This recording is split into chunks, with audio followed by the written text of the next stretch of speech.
제가 생각할 때 화장은 지우는 것보다 고르는 태도가 더 중요할 때가 있습니다. 우리가 오늘 선택한 선크림 하나가 10년 뒤에 우리가 다시 만날 바다의 색깔을 결정할 수 있겠죠.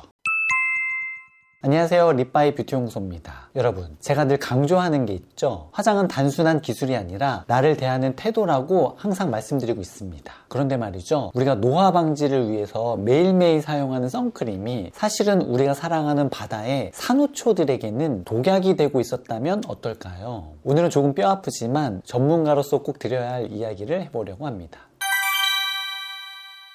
립바이님, 선크림이 바다를 오염시킨다는 이야기는 들어봤는데 그게 정말 우리가 휴가 때 바르는 그 선크림 때문인가요? 구체적으로 산호초한테 어떤 일이 벌어지는 건지 궁금해요. 네, 우리가 매일 사용하는 선크림이 바다에 사는 산호초를 죽이는 게 맞습니다. 선크림 성분 중에 옥시벤존이나 옥티노세이트 같은 녀석들이 주범인데요. 예를 들어가지고 이 성분들은 산호초에게는 보이지 않는 투명 독가스나 다름없습니다. 여러분, 올림픽 규격의 수영장 6개를 가득 채운 물에 이 성분 단 한 방울만 떨어져도요, 산호는 치명상을 입는다고 합니다. 이렇게 선크림에 들어가 있는 성분이 산호 몸속으로 들어가면 산호의 DNA를 망가뜨린다고 하고요. 어린 산호들이 석회질로 집을 못 짓게 방해를 하고요. 집을 못 지으니까 대를 못 잇고 죽어버리는 거죠. 특히 가장 무서운 게 백화 현상인데요. 산호는 원래 조류라는 미생물이랑 같이 살면서요, 밥도 얻어먹고 예쁜 색깔도 냅니다. 일종의 동거죠. 그런데 선크림 성분이 산호에 들어오면 산호가 너무 스트레스를 받아서 이 동거인을 집 밖으로 쫓아내버려요. 그럼 산호는 미생물을 쫓아냈기 때문에 밥줄이 끊겨가지고 하얗게 질리다가 결국 굶어 죽게 됩니다. 우리가 노화 방지를 위해서 바르는 선크림이 바다 생태계의 산호 아파트를 무너뜨리고 있는 셈이죠.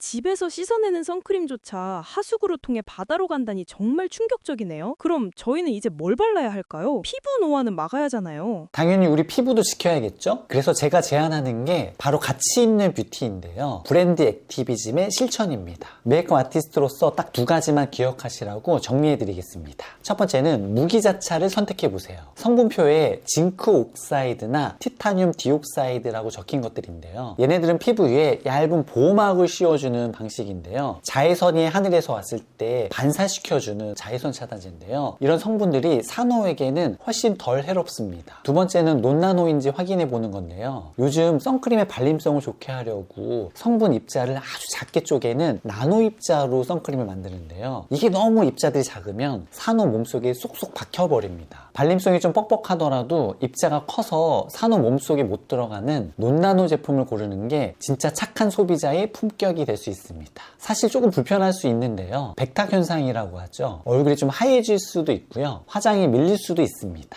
하지만 그 한 끝의 불편함이 우리가 발딛고 사는 지구를 살리는 태도라면 그 작은 불편함 정도는 극복할 수 있겠죠.